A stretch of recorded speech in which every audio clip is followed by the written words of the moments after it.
প্রত্যেক ঈদে এমপিদেরকে 10 লক্ষ টাকা ঐচ্ছিক বরাদ্দ দেওয়া হয় সরকার থেকে। তো এই টাকাটা এমপি যিনি থাকবেন, স্থানীয় সংসদ সদস্য যিনি থাকবেন, উনি এটা ওনার মতো করে খরচ করতে পারেন। উনি এটা প্রয়োজনে কিছু কিনে দিতে পারেন। উনি প্রয়োজনে এই 10 লক্ষ টাকা কাউকে 100 টাকা করেও দিতে পারবেন, কাউকে কাউকে 50,000, কাউকে 1 লাখ, কাউকে 2,000, মানে উনি এটা ইচ্ছা মতো খরচ করতে পারবেন। মানে এই খরচটা এটা সরকার এমপিকে এটা দেয় 10 লাখ টাকা। তো আমাকে যখন এটা রোজার ঈদে এই 10 লাখ টাকা আমি যখন পাই, রোজার ঈদে এই 10 লক্ষ টাকা আমরা 1,000 মানুষকে আমরা তখন দিই। তো 1,000 মানুষকে যখন দেই, দিতে গিয়ে আমরা দেখেছি 1,000কে 1,000 টাকা করে 10 লাখ টাকা দিয়েছি। কিন্তু যদিও আমাদের সেবা গ্রহীতাদের আমরা পরিধিটা বিস্তৃত করতে পেরেছি, কিন্তু এটাকে আসলে আমরা স্থায়ী কোনো সমাধান করতে পারিনি। কারণ 1,000 টাকা যখন একটা মানুষকে দেই, এটা হয়তো এক বাজারের খরচ, বা তার একটা সাময়িক একটা অসুবিধা হতে সাময়িকভাবে লাঘব করে। তো সেই জন্য রমজানে রোজার ঈদে আমরা যে এই পদক্ষেপটা নিয়েছিলাম, সেটা না নিয়ে এবার আমরা ঈদুল আজহাতে আমরা একটা সিদ্ধান্ত নিয়েছি, এই যে 10 লক্ষ টাকা দিয়ে আমরা যেন একটা কর্মসংস্থান নিশ্চিত করা যায়, আমরা সেই দিকে আমরা সেই ধরনের একটা পদক্ষেপ নিয়েছি। সেজন্য আমরা এই 10 লক্ষ টাকা ব্যক্তিগতভাবে টাকা না দিয়ে, আমরা 10 লক্ষ টাকা দিয়ে আমরা 8টা রিক্সা কিনেছি, অটো রিক্সা। প্রত্যেকটা রিক্সা 1,25,000 টাকা করে। তার মানে 8টা রিক্সা 1 লক্ষ হচ্ছে আপনার 10 লক্ষ টাকা। এই রিক্সাগুলো হচ্ছে আপনার এই মার্কেটে প্রচলিত যে রিক্সাগুলো আছে, অটো রিক্সাগুলো, সেই ধরনের রিক্সা। আমরা মার্কেটে যখন কিনতে গিয়েছি, তখন আমাদের কাছে মনে হয়েছে আমরা যদি আবার রিক্সা কিনি, তখন আবার বলবে যে এমপি মহোদয় রিক্সা কিনে এটার মধ্যে আবার হয়তো কোনো 1 লাখ টাকা দিয়ে কিনছে, উনিও হয়তো আবার একটা ব্যবসা করতে পারে এটার মধ্যে আমার পরে। তো এই জন্য আমরা সর্বোচ্চ স্বচ্ছতা থাকার চেষ্টা করেছি। আমরা এই টাকাটা হচ্ছে প্রশাসনে আসে এবং এই টাকাটা আমাকে গ্রহণ করতে হয়। এটা আমি গ্রহণ না করে যাদের থেকে আমরা রিক্সাটা কিনেছি, যে কোম্পানি, ওই কোম্পানিকে আমরা সরাসরি প্রশাসনের মাধ্যমে আমরা হচ্ছে এটাকে আমরা দিয়ে দিব, মেমো গ্রহণ করে দিয়ে দিব। তো আমরা একটা সিদ্ধান্ত নিয়েছি, ধরেন একজনকে একটা রিক্সা দিয়ে দিলাম, এই যে 8 জন সিলেক্ট করা, এটা কিন্তু আমাদের জন্য একটা দুরূহ বিষয় ছিল। আপনারা বলেন, শুধুমাত্র কি বাংলা দেবিদ্বারে 8 জন মানুষকে রিক্সা দেওয়ার মতো? অন্তত দেবিদ্বারে 500 মানুষকে রিক্সা দেওয়ার মতো আছে না? কিন্তু আমরা কি 500 মানুষকে দিতে পারছি? আমাদের তো ক্যাপাসিটি নাই। তো 8 জন সিলেক্ট করা এটা কিন্তু খুবই কঠিন। এবং এই 8 জনই যে মূলত হচ্ছে সেবা প্রার্থী যোগ্য, বিষয়টা এমন না, এটা ছাড়া আরো অনেক বেশি আছে। আমরা সেই জায়গা থেকে চেষ্টা করেছি এই বরাদ্দটুকু সবার মধ্যে পৌঁছে দেওয়ার জন্য। তবে এখানে যারা উপস্থিত আছেন, বিষয়টা এমন না যে শুধুমাত্র তারাই প্রাপ্য ছিলেন। দেবীদের অসংখ্য মানুষ আছেন আরো, যে যাদের এই প্রয়োজনটা আছে, চাহিদাটা আছে। কিন্তু যেহেতু আমাদের অর্থের সীমাবদ্ধতা আছে, আমরা এই অর্থটা অনেক টাকা বেশি না, মাত্র 1,80,000 টাকা, 1,83,000 টাকা, 1,83,500 টাকা। এখন আপনি আমাকে বলেন, আমি যদি বলি যে কালকে দেবীদ্বারে আমি 50 লাখ টাকা দিব, তাও কিন্তু মানুষ কিছু বাকি থাকবে, যে যাদেরকে আমরা দিতে পারি নাই, তাই না? 50 লাখ টাকা দিতে চাইলেও কিন্তু মানুষ অনেক বাকি থাকবে। তো সেই জায়গা থেকে 1,83,000 টাকা বলেন আর কয়টা মানুষকে দেওয়া যায়? তো আমরা আমাদের জায়গা থেকে প্রয়োজনের ভিত্তিতে আপনাদেরকে আপনারা হয়তো আমাদের কাছে পৌঁছাইতে পারছেন, এই কারণে আমরা আপনাদের কাছে গেছি। এবং অনেক গ্রামে আমরা যখন গেছি, তখন আমার সাথে দেখা হয়েছে, তখন আপনারা আমাকে বলছেন আপনাদের নাম এনআইডি কার্ড আছে। যাদেরকে আমরা দিতে পারছি, তাদের থেকে যাদেরকে আমরা দিতে পারি নাই, তাদের সংখ্যাটা আরো অনেক অনেক বেশি। এবং এটা আমাদের সীমাবদ্ধতা। আমরা আমাদের জায়গা থেকে চেষ্টা করব তাদেরকে, যারা পায় নাই, তাদেরকে অন্য আবার বিভিন্ন বিভিন্ন প্রজেক্টে, বিভিন্ন ইভেন্টে আবার ইনক্লুড করে, যাতে সবাই যারা হচ্ছে আমরা আমাদের মতো যারা এই প্রান্তিক জনপদে আমরা যারা বিলং করি, তাদের সবাইকে যেন আমরা হচ্ছে এই সরকারের বিভিন্ন কার্যক্রমগুলোতে যেন আমরা সংযুক্ত করতে পারি। কিন্তু এর মাঝখানেও 8 জনকে আমাকে নিতে হয়েছে। 8 জন বলে 8 জনকে নিতে হয়েছে, 10 জন বলে 10 জন নিতাম।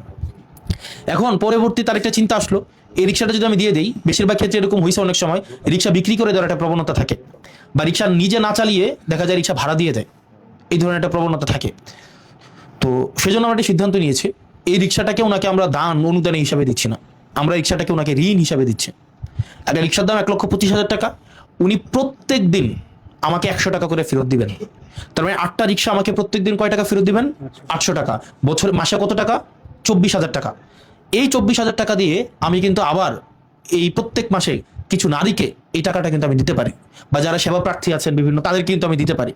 তো একটা লোক যখন 100 টাকা করে প্রত্যেকদিন আমাকে ফেরত দিচ্ছেন, উনি যদি 40 মাস আমাকে ফেরত দেন, তার মানে উনি আমাকে 1,20,000 টাকা ফেরত দিবেন রিক্সার। আর প্রত্যেক 40 মাসে আমি কিন্তু কয় টাকা করে পাচ্ছি? 24,000 টাকা করে পাচ্ছি। তার মানে আমি প্রত্যেক মাসে এই 24,000 টাকা, কারো 2,000, 5,000, 10,000, বা প্রয়োজনে কারো 24,000 টাকাও, এটা কিন্তু আমরা দিতে পারি, তাই না? তার মানে যিনি রিক্সাটা নিচ্ছেন, উনি কিন্তু ঋণ হিসাবে নিচ্ছেন। উনি ওই টাকাটা কি করবেন? উনি ফেরত দিবেন। এবং এই রিক্সাটা বিক্রি করে দেওয়া, এই রিক্সাটা হাত বদল করা, এইসবের কোনো সুযোগ নেই। এবং আমরা চাই এই রিক্সা থেকে যে অর্থটা আসবে, এটা দিয়ে যেন আমরা প্রত্যেক মাসে আমরা যেন আবার যারা হচ্ছে বিভিন্ন চাহিদাগ্রস্ত মানুষ আছেন, তাদেরকে যেন আমরা 24,000 টাকা করে দিতে পারি। তো এই 10 লাখ টাকা যদি আমরা 1,000 টাকা করে দিতাম, আলটিমেটলি কিন্তু দেখেন তেমন একটা ইম্প্যাক্ট পড়তো না। হয়তো আমাদের এখন সেবা প্রার্থীর পরিধিটা কমাই নিয়ে আসতে হয়েছে, হয়তো আমরা অনেক মানুষকে দিতে পারতাম, এটা ভোটে হয়তো অনেক বেশি মানে কাজে লাগতো, কিন্তু আমরা দীর্ঘমেয়াদী আমরা চেয়েছি 8টা ফ্যামিলি দাঁড়াই যাক।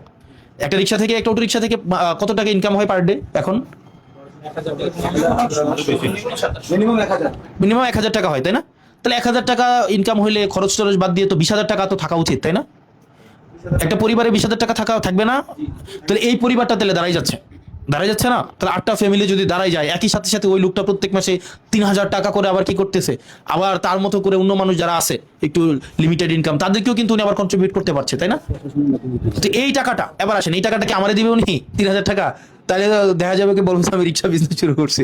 এই টাকাটা আমাকে না, প্রশাসনের, এই যে আমাদের যিনি উপজেলা নির্বাহী কর্মকর্তা যিনি আছেন, একই সাথে সাথে এসিলেন্ট সাহেব যিনি আছেন, ওনারা একটা ফরম্যাট দিয়ে দিবেন আপনাদেরকে। ওনারা যে ফরম্যাটে বলবেন ওই ফরম্যাটে আপনারা টাকাটা দিবেন, এবং প্রত্যেক এক সপ্তাহে একবার টাকা দিবেন। 1 মাস পরে দিবেন বিষয়টা এমন না, কিন্তু আমি একদম খোলামেলা বলে যাচ্ছি, প্রত্যেক সপ্তাহে একবার করে। আপনার 700 টাকা হয় না এক সপ্তাহে? এই 700 টাকা প্রত্যেক সপ্তাহে আপনি দিয়ে দিবেন। কারণ দেখা যাবে কি, আমি যদি 1 মাস পরে বলি যে 3,000 টাকা দিতে, তাহলে দেখা যাবে প্রথম 20 দিন রিক্সা ভাড়া দিবে, এরপরে 10 দিন টানা চালাইয়া বলবে কিস্তি 3,000 টাকা পূরণ করি। তো এরকম না, প্রত্যেক 7 দিনে কিন্তু আপনারা টাকাটা দিয়ে দিবেন। তো এটা দিলে আমরা আশা করি এই প্রজেক্টটা যদি আমাদের সাকসেসফুল হয়, এই ধরনের আরো প্রজেক্ট আমরা নিব, যাতে করে আপনাদের জন্য সরকার যেই ধরনের ব্যবস্থা রেখেছে, সহায়তা যেগুলো রেখেছে, যেন এগুলো মানুষ পায়, সেই ব্যবস্থা আমরা করব। আর আরেকটা বিষয়, দেবিদ্বারে যারা পাননি, দেখা যাবে কি, আমি একটা ঝামেলায় পড়ছিলাম, সেটা হচ্ছে যে 16টা ইউনিয়নে 16টা মসজিদ আসছে, 16টা ইউনিয়নে 16টা, কিছুদিন আগে 10টা মসজিদ, 16টা ইউনিয়নে 10টা মসজিদ। তাইলে দেবিদ্বারে কি শুধুমাত্র 10টা মসজিদ? প্রত্যেক ওয়ার্ডে যদি 5টা করে মসজিদ ধরি, দেবিদ্বারে মসজিদ আছে প্রায় 900, কিন্তু অনুদান দিচ্ছে সরকার কয়টাতে? 10টাতে। পাইলো না কয়টায়? আরো 890টা পাই নাই, পাইছো কয়টা? 10টা আলহামদুলিল্লাহ পড়ছে, বাকি 890টা আমার বিরুদ্ধে এক ধরনের মানে একরকমের আমার বিরুদ্ধে নাখোশ হয়েছে। এখন এটা আপনাদেরকে একটু বুঝতে হবে, আমাকে যেই টাকাটা দিবে, এটা কিন্তু স্বাভাবিকভাবে সবাইকে ইকুয়ালি দেওয়া সম্ভব না। রোজার মাসে 10 লাখ টাকা দিছে, 1,000 মানুষকে দিছি, এটা দিছি, কাজ হয়েছে, আওয়াজ হয়েছে। কিন্তু কুরবানি ঈদ কবে হয়েছে? প্রায় 1 মাসের উপরে হয়েছে। কুরবানি ঈদের যে 10 লাখ টাকা এখনো পর্যন্ত দেই নাই, এটা নিয়ে কিন্তু কেউ প্রশ্ন করে নাই। তো দেখলাম যে দিলে গালাগালি খাওয়া লাগে, আর না দিয়ে যদি খাইয়ে ফেলে, এটা কিন্তু মানুষ জানেও না। যেমন আগের ঈদগুলাতে কি হইতো, আগের ঈদগুলাতে এই যে 10 লাখ টাকা এমপিদেরকে দেয়, আমরা জানতাম না, তো অনেক কিছুই মানে আমরা জানতাম না। তো সেই জন্য আপনারা আমাদেরকে একটু কোঅপারেট করেন। আবার আমরা আমাদের জায়গা থেকে আমাদের ভুল থাকবে। আমরা 2 চোখ, 2 কান, একটা মাথা, তার মানে আমারও ভুল হইতে পারে কিনা? হইতে পারে না? আমি কি দেবিদ্বারে সবকিছু আমি দেখবো?